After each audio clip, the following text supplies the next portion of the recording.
3 سالوں تک اسلام کی خاموش تبلیغ کرنے کے بعد بالآخر احکم الحاکمین کی جانب سے حکم نازل ہوا کہ فاصدع بما تؤمر، یعنی تم کو جو حکم ہوا ہے اس کو کھول کر سناؤ۔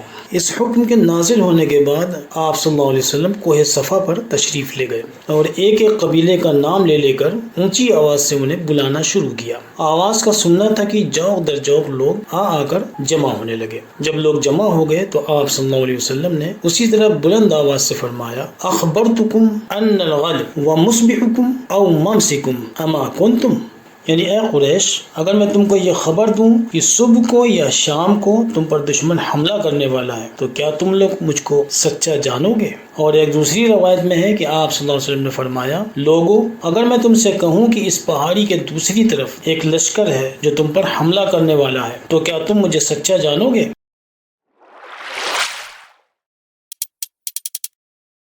جواب میں سب نے ایک زبان ہو کر کہا، ہاں، ہم نے ہمیشہ تجھ کو صادق القول یعنی سچ بات کہنے والا پایا ہے۔ اس جواب کا دوسرا مطلب یہ تھا کہ ہمیشہ تم نے سچ بات ہی کہی ہے تو آج بھی جو کچھ کہو گے سچ ہی کہو گے، کوئی وجہ نہیں کہ ہمیشہ سچ کہتے رہے اور آج جھوٹ بولنے لگو۔ چنانچہ ان کا جواب سن لینے کے بعد آپ صلی اللہ علیہ وسلم نے فرمایا، اچھا تو میں تم کو خبر دیتا ہوں کہ اللہ کا عذاب نزدیک ہے، اس پر ایمان لے آؤ تاکہ اس کے عذاب سے بچ سکو۔ اور ایک روایت میں یہ الفاظ ہیں، لوگوں، میں تم کو ایک خدا کی طرف بلاتا ہوں اور بت پرستی چھوڑ دینے کا حکم دیتا ہوں۔ اس دن سے ڈرو جب خدا کے سامنے حاضر ہو کر اپنے اعمال کا حساب دینا پڑے گا۔ یہ سن کر لوگ ہنسنے لگے، یعنی وہ لوگ اسے رسول اللہ صلی اللہ علیہ وسلم کا مذاق سمجھے۔ ان میں کے اکثر کو غصہ آیا کہ ان کے باپ دادا کے مذہب کی توہین کی گئی۔ آپ صلی اللہ علیہ وسلم کا سگا چچا ابو لہب بولا، تجھ پر ہلاکت ہو، کیا تو نے اسی لیے ہم کو جمع کیا تھا؟ اور چند ہی لمحوں پہلے آپ صلی اللہ علیہ وسلم کی سچائی کا اقرار کرنے والے صرف اس وجہ سے آپ کو جھوٹا کہنے لگے کہ آپ نے بہت سے خداؤں کو چھوڑ کر ایک خدا کو ماننے کی بات کہی تھی، اور بہت سے جھوٹے خداؤں کو ماننے والے ایک خدا پر کیسے راضی ہو سکتے تھے؟ چنانچہ وہ لوگ اول فول بکتے ہوئے وہاں سے چلے گئے،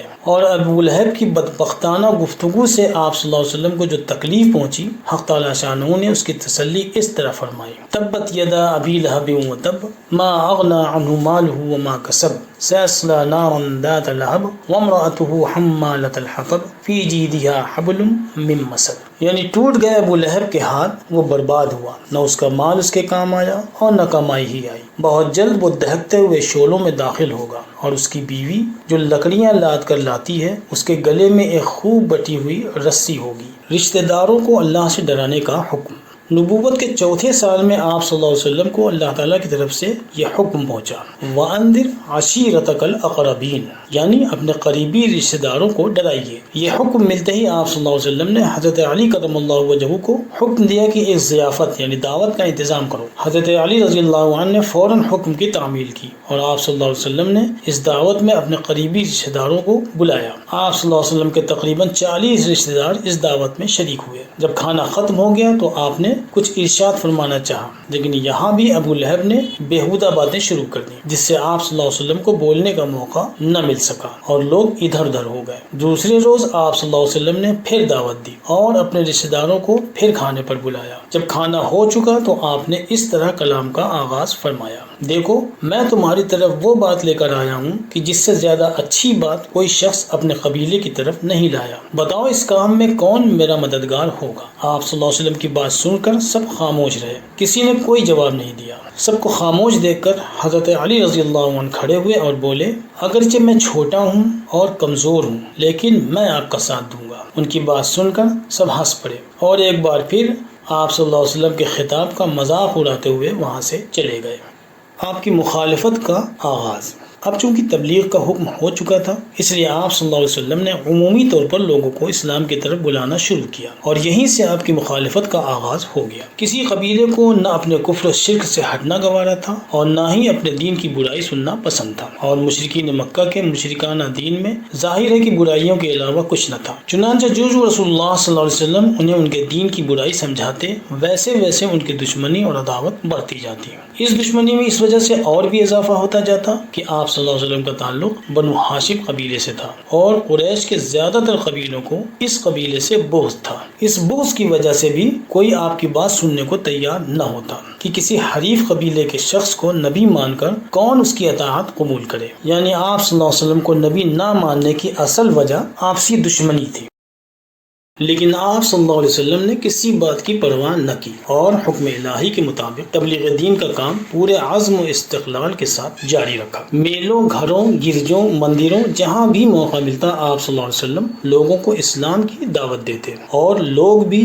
آپ اور آپ کے قبیلے کے بغض میں اندھے ہو کر آپ کی مخالفت کرتے اور جہاں تک ممکن ہوتا تذلیل کرنے اور تکلیف پہنچانے کی کوشش کرتے۔ دار ارقم پہلے مدرسے کا قیام۔ اب آپ صلی اللہ علیہ وسلم کو تبلیغ عام کا حکم ہو چکا تھا اور آپ نے اس کام کو پورے زور و شور سے شروع کر دیا تھا۔ لہذا جب اصحاب رسول صلی اللہ علیہ وسلم کی اتنی بڑی جماعت تیار ہو گئی کہ اب انہیں دینی احکامات سکھانے کے لیے کسی بڑی جگہ کی ضرورت پیش آتی، تو آپ صلی اللہ علیہ وسلم نے اس کام کے لیے کوہ صفا کے دامن میں ارقم بن ارقم کے مکان کو منتخب فرمایا اور یہی اسلام کی پہلی دینی درسگاہ اور مدرسہ بنی، جس کا نام دار ارقم قرار پایا۔ یہیں پر آپ صلی اللہ علیہ وسلم صحابہ اکرام کو دینی احکامات سکھاتے اور نماز پڑھاتے۔ دار ارقم کے قائم ہونے کے بعد اس مقام کو اسلام کے پہلے دارالصدر کی حیثیت حاصل ہو گئی۔ جو بھی اسلام میں داخل ہوتا وہ یہیں آتا اور رسول اللہ صلی اللہ علیہ وسلم سے دین کا درس لیتا۔ مشرکین مکہ کی ایذا رسانی کا آغاز۔ مسلمانوں کو کھلے عام اپنے دین پر عمل کرتا ہوا دیکھ کر اور ان کی تعداد میں کوئی کمی نہ پا کر بلکہ رفتہ رفتہ اضافہ ہوتا ہوا دیکھ کر مشرکین کو تشویش ہوئی کہ اب بھی اگر ان کو روکنے کی کوئی کارگر ترکیب نہ کی گئی تو یہ ان کے اور ان کے دین کے لیے بڑا خطرہ بن جائیں گے۔ چنانچہ انہوں نے مسلمانوں کو ایذا پہنچانے اور اپنے دین سے پھر جانے کے لیے نئے نئے طریقے استعمال کرنے شروع کیے۔ مسلمان ہو جانے والوں میں کچھ غلام تھے اور کچھ ایسے جو کسی طاقتور قبیلے یا گروہ سے تعلق نہیں رکھتے تھے، اور دور جہالت کی روایت کے اعتبار سے ایسے کمزور افراد کو مارنا، پیٹنا، ذلیل کرنا، حتیٰ کہ قتل کر دینا غلط نہیں سمجھا جاتا تھا۔ چنانچہ مسلمانوں کو مرتد بنانے کے لیے ایذا رسانی کی شروعات انہی لوگوں سے کی گئی، لیکن جو لوگ اعلیٰ خاندان اور مضبوط قبیلوں سے تعلق رکھتے تھے ان سے عام مشرکین براہ راست نہیں ٹکرا سکتے تھے، کیونکہ ایسی صورت میں خطرہ تھا کہ کہیں اس شخص کا بقیہ خاندان یا قبیلہ خواہ کافر ہی کیوں نہ ہو صرف تعلق کی خاطر اس کے بچاؤ میں اٹھ کھڑا ہو، کیونکہ عربوں میں خاندانی حمیت بہت بڑی چیز ہوا کرتی تھی۔ یہی وجہ تھی کہ کفار مکہ نے رسول اللہ صلی اللہ علیہ وسلم پر براہ راست حملہ کرنے کی کبھی کوشش نہیں کی، کیونکہ آپ صلی اللہ علیہ وسلم کے قبیلے بنو ہاشم کا شمار قریش کے مضبوط ترین قبیلوں میں ہوتا تھا۔ البتہ دوسرے مضبوط پس منظر والے مسلمانوں کو اپنے دین سے ہٹانے کے لیے کفار نے انہی کے گھر والوں کو تیار کیا کہ وہ خود ہی انہیں خواہ سزا دے کر خواہ ڈرا دھمکا کر کسی بھی طرح اپنے دین یعنی کفر پر لے آئے۔ چنانچہ غلاموں میں حضرت بلال حبشی رضی اللہ تعالیٰ عنہ پر اس طرح کے مظالم ڈھائے گئے کہ تاریخ میں اس کی مثال ملنا مشکل ہے۔ ان کا مالک امیہ بن خلف انہیں گرم ریت پر لٹا دیتا اور شریر لڑکوں سے کہتا کہ انہیں گھسیٹو۔ اس پر بھی حضرت بلال رضی اللہ عنہ صبر کرتے تو ان کے سینے پر گرم پتھر رکھوا کر گھسیٹواتا، لیکن حضرت بلال رضی اللہ عنہ کا ایمان ڈولنے کے بجائے اور مضبوط ہو جاتا۔ ہاتھ باندھ کر کوڑوں سے پٹواتا اور گلے میں رسی باندھ کر لڑکوں سے کہتا کہ انہیں شہر کی گلیوں میں اور پہاڑوں میں کھینچتے پھرو اور جتنا دل کرے مارو پیٹو، اور حضرت بلال رضی اللہ عنہ صبر و تحمل کا پہاڑ بنے رہتے اور منہ سے احد احد کی آواز نکلتی رہتی، یعنی خدا ایک ہے، خدا ایک ہے۔ مسلمانوں کو تکلیف پہنچانے میں ابو جہل سب سے پیش رہتا۔ حضرت سمیہ رضی اللہ عنہ کو اس نے اتنی بے دردی سے نیزہ مارا کہ وہ شہید ہو گئی۔ حضرت زنیرہ رضی اللہ عنہ کو ابو جہل نے مارتے مارتے اندھا کر دیا، لیکن کسی بھی جانثار اسلام نے اپنے دین کی طرف سے شکایت کا ایک لفظ بھی منہ سے نہ نکالا اور ہر حال میں صبر کو اپنا ہتھیار بنایا۔ امیروں میں حضرت عثمان بن عفان رضی اللہ عنہ قبیلہ بنو امیہ سے ایمان لے آئے تھے اور ان کے چچا نے انہیں رسیوں سے باندھ کر مارا اور جتنی قسم کی جسمانی تکلیفیں سمجھ میں آئیں دے گزرا، لیکن اپنے مقصد میں کامیاب نہ ہو پایا اور حضرت عثمان رضی اللہ عنہ کو ہمت و بہادری کی چٹان پایا۔ یہاں پر کفار مکہ کے مظالم کی چند مثالیں پیش کی جا رہی ہیں، ورنہ ان کے مظالم سے کتابیں بھری ہوئی ہیں۔ حضرت زبیر بن العوام رضی اللہ عنہ کا چچا انہیں چٹائی میں لپیٹ کر ناک میں دھواں دیتا تھا کہ اس کی اذیت سے ان کے دل میں کفر اور شرک کا خوف بیٹھ بیٹھ جائے۔ لیکن جس آدمی نے ہادی برحق صلی اللہ علیہ وسلم کے ہاتھ پر خدا کے خوف کی بیعت لے لی ہو، اس سے پھر کس کا خوف ہو سکتا تھا؟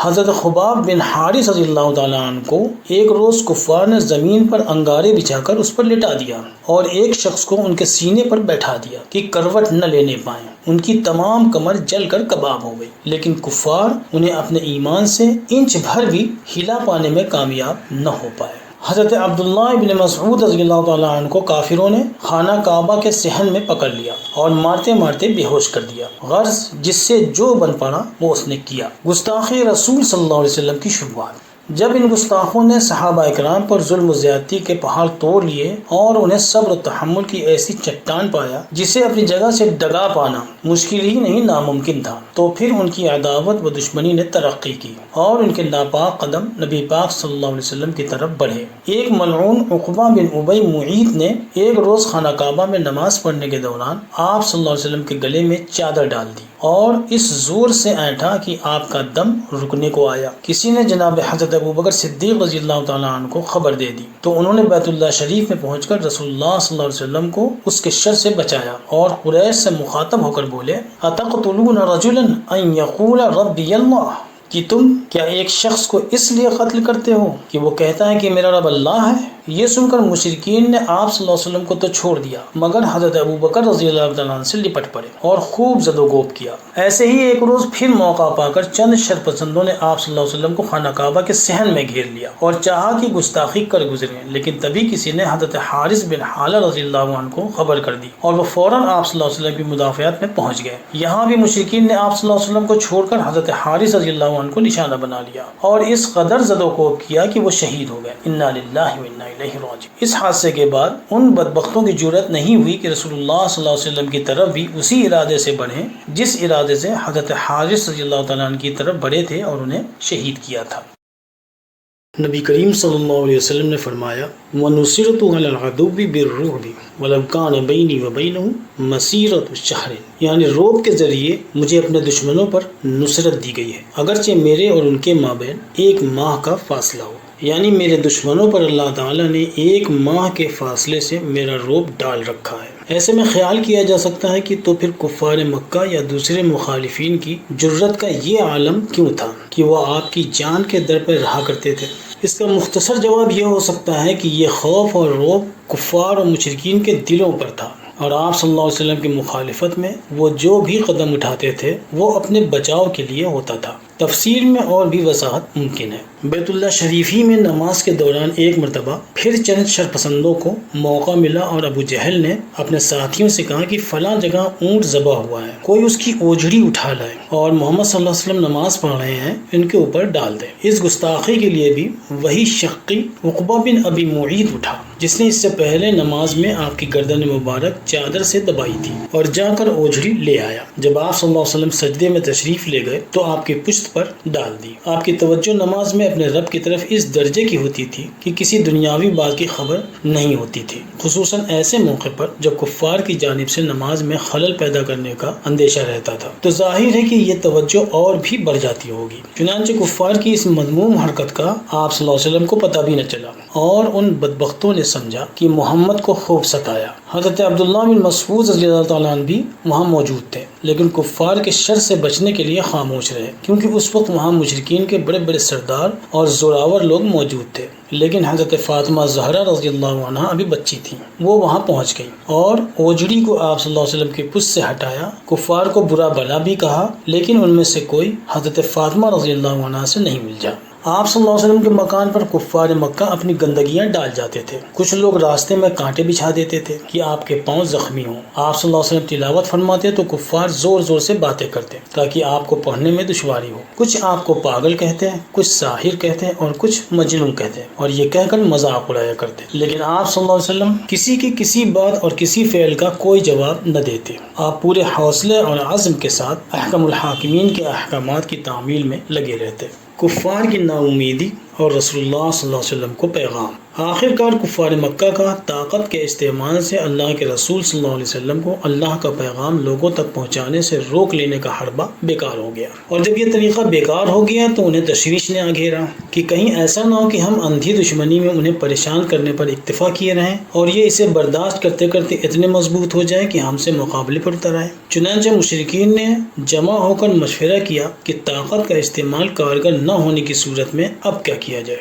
مشورے کے بعد ان میں نئی اسکیم پر اتفاق ہوا اور انہوں نے اپنے ایک ساتھی عتبہ بن ربیعہ کو پیغام رساں بنا کر جناب رسول اللہ صلی اللہ علیہ وسلم کے پاس بھیجا۔ اس نے آپ صلی اللہ علیہ وسلم کی خدمت میں پہنچ کر ان الفاظ میں وہ پیغام پہنچایا: اے محمد، تم شریف ہو، تمہارا خاندان بھی شریف اور معزز ہے، مگر تم نے قوم کے اندر فتنہ ڈال رکھا ہے۔ آخر تمہارا مقصد کیا ہے؟ اگر تم کو مال و دولت کی خواہش ہو تو ہم تمہارے واسطے اس قدر مال جمع کیے دیتے ہیں کہ تم سب سے زیادہ مالدار ہو جاؤ گے، اور اگر تم کو حکومت اور سرداری کی خواہش ہے تو ہم سب تم کو اپنا سردار بنا لینے اور تمہاری حکومت تسلیم کر لینے کے لیے تیار ہیں، اور اگر تم کو شادی کرنی منظور ہے تو ہم سب سے اعلیٰ گھرانے کی سب سے زیادہ حسین لڑکی سے تمہاری شادی کرائے دیتے ہیں، اور اگر ان سب چیزوں کی خواہش ہے تو یہ سب تمہارے لیے فراہم کیے دیتے ہیں۔ تم بس اپنا مقصد کھول کر بیان کر دو، ہم تمہاری تمام خواہشات پوری کرنے کو تیار ہیں۔ عتبہ کے جواب میں آپ صلی اللہ علیہ وسلم نے بجائے اپنے الفاظ میں کچھ کہنے کے سورہ حامیم سجدہ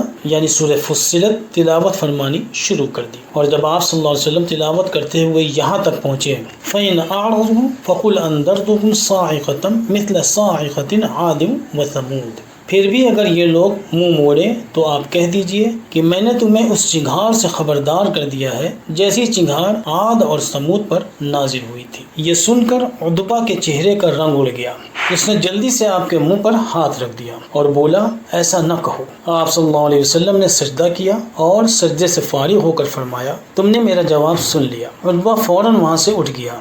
یہ تھا وہ سحر جس کی کفار دہائی دیا کرتے تھے۔ عتبہ وہاں سے اٹھ کر سیدھا کفار کے مجلس میں آیا اور کہنے لگا: میری رائے یہ ہے کہ اس شخص یعنی محمد صلی اللہ علیہ وسلم کو اس کے حال پر چھوڑ دو اور تم بالکل غیر جانبدار ہو جاؤ۔ اگر یہ ملک عرب پر غالب آ گیا تو چونکہ یہ تمہارا بھائی ہے، اس کی کامیابی تمہاری کامیابی ہوگی، اور اگر یہ تباہ ہو گیا تو تم سستے چھوٹ جاؤ گے۔ اس کی بات سن کر کفار نے کہا کہ لگتا ہے محمد نے تم پر بھی جادو کر دیا ہے۔ اس پر عتبہ بولا: میں نے اپنی رائے کا اظہار کر دیا، اب تمہارا جو جی چاہے کرو۔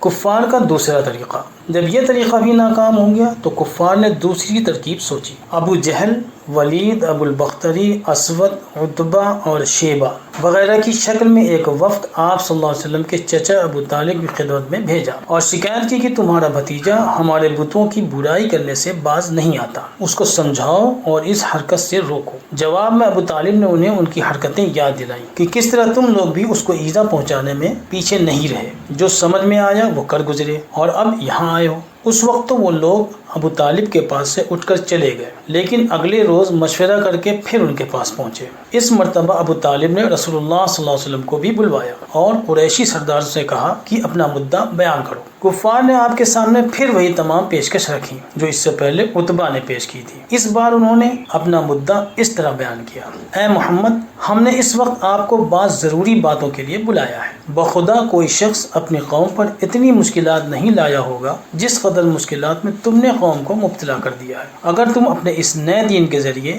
مال و دولت جمع کرنا چاہتے ہو تو ہم اتنا مال جمع کیے دیتے ہیں کہ کسی دوسرے کے پاس نہ نکلے۔ اگر شرف و عزت کی خواہش ہے تو ہم ابھی تم کو اپنا سردار تسلیم کیے لیتے ہیں۔ اگر حکومت اور سلطنت کی خواہش ہے تو تم کو ملک عرب کا بادشاہ بنانے کے لیے تیار ہیں، اور اگر تم پر کسی جن یا عصیب کا اثر ہو گیا ہے جس کی وجہ سے تم ایسی باتیں کرتے ہو تو ہم اپنے کاہنوں اور حکیموں کے ذریعے علاج کرانے کو تیار ہیں۔ آپ صلی اللہ علیہ وسلم نے ان کی باتیں سنی، پھر قرآن پاک کی چند آیات تلاوت فرمانے کے بعد فرمایا: خدا تعالیٰ نے مجھے تمہاری طرف اپنا رسول بنا کر بھیجا ہے، میں نے خدا تعالیٰ کے احکام تم تک پہنچا دیے ہیں۔ اگر تم میری تعلیمات کو قبول کر لو گے تو تمہارے لیے دین و دنیا کی بہتری کا سبب ہوگا، اور اگر انکار کرو گے تو میں خدا تعالیٰ کے حکم کا انتظار کروں گا کہ تمہارے لیے کیا حکم نازل کرتا ہے۔ آپ صلی اللہ علیہ وسلم کی بات سن کر کفار نے کہا: اچھا اگر تم واقعی خدا کے رسول ہو تو ان پہاڑوں کو ملک عرب سے ہٹا دو اور ریگستان کو سبززار بنا دو، ہمارے باپ دادا کو زندہ کر دو اور ان میں سے قصی بن کلاب کو ضرور زندہ کرو۔ اگر قصی بن کلاب نے زندہ ہو کر تم کو سچا مان لیا اور تمہاری نبوت کو تسلیم کر لیا تو ہم بھی تمہیں نبی مان لیں گے۔ یہ سن کر آپ صلی اللہ علیہ وسلم نے فرمایا، میں ان کاموں کے لیے نبی نہیں بنایا گیا ہوں، بلکہ میرا کام یہ ہے کہ خدا تعالیٰ کے جو احکام مجھ پر نازل ہوتے ہیں وہ تم کو سنا دوں اور انہیں تمہیں اچھی طرح سمجھا دوں۔ اپنے اختیار سے میں خود کچھ نہیں کر سکتا۔ اسی قسم کی گفتگو ہوتی رہی اور کفار نے نہ آپ صلی اللہ علیہ وسلم کی بات سمجھی نہ مانی، بلکہ ناراض ہو کر چلے گئے۔ جاتے جاتے ابو طالب کو بھی برے نتیجے کی دھمکی دے گئے۔ ان کے جانے کے بعد ابو طالب نے آپ صلی اللہ علیہ وسلم سے کہا، بھتیجے میں بوڑھا ہو گیا ہوں اور اپنے اندر قریش کے مقابلے کی طاقت نہیں پاتا، تم مجھے ایسی محنت میں نہ ڈالو جو میری طاقت سے باہر ہو۔ مناسب یہ ہے کہ تم اپنے دین کا اعلان اور بتوں کی علانیہ برائی کرنا بند کر دو۔ آپ صلی اللہ علیہ وسلم نے یہ سن کر فرمایا، چچا اگر میرے داہنے ہاتھ پر سورج اور بائیں ہاتھ پر چاند رکھ دیں تب بھی میں اپنے کام سے باز نہیں رہ سکتا۔ البتہ ابو طالب کی باتوں سے آپ کو شبہ گزرا کہ اب شاید یہ میری حمایت سے پیچھے ہٹنا چاہتے ہیں۔ مکہ کے سرداروں میں سب سے زیادہ اثر رکھنے والے ابو طالب ہی تھے اور ان کی وجہ سے آپ کو بڑی ڈھارس رہتی تھی، کیونکہ کفار مکہ ابو طالب کی موجودگی میں آپ صلی اللہ علیہ وسلم کو نقصان پہنچانے کی ہمت نہیں کر سکتے تھے۔ لیکن جب آپ صلی اللہ علیہ وسلم نے اپنے چچا ہی کے منہ سے ایسی مایوسانہ باتیں سنی تو آپ کا دل بھر آیا اور آنکھوں میں آنسو آ گئے۔ آپ صلی اللہ علیہ وسلم یہ کہتے ہوئے وہاں سے چلے گئے کہ چچا میں اپنے کام کو اس وقت تک نہیں چھوڑوں گا جب تک کہ خدا کا کام پورا نہ ہو جائے یا یہی کام کرتے ہوئے میں ہلاک نہ ہو جاؤں۔ آپ صلی اللہ علیہ وسلم کے اس کلام کا ابو طالب پر بڑا اثر ہوا اور انہوں نے آپ کو واپس بلا کر کہا، اچھا تم ضرور اپنے کام میں مصروف رہو، جب تک میرے دم میں دم ہے میں تمہاری حمایت سے پیچھے نہ ہٹوں گا اور تم کو کبھی دشمنوں کے سپرد نہ کروں گا۔ اس سیریز کے تمام واقعات باحوالہ ہیں، کسی فرضی واقعے کو اس میں جگہ نہیں دی گئی ہے۔ تمام واقعات قرآن و حدیث کی روشنی میں بیان کیے گئے ہیں جن کا ریفرنس پیج کے اوپر موجود ہے۔ البتہ کسی واقعے کا کسی عام انسان سے مل جانا اتفاق ہو سکتا ہے۔ وما علینا الا البلاغ۔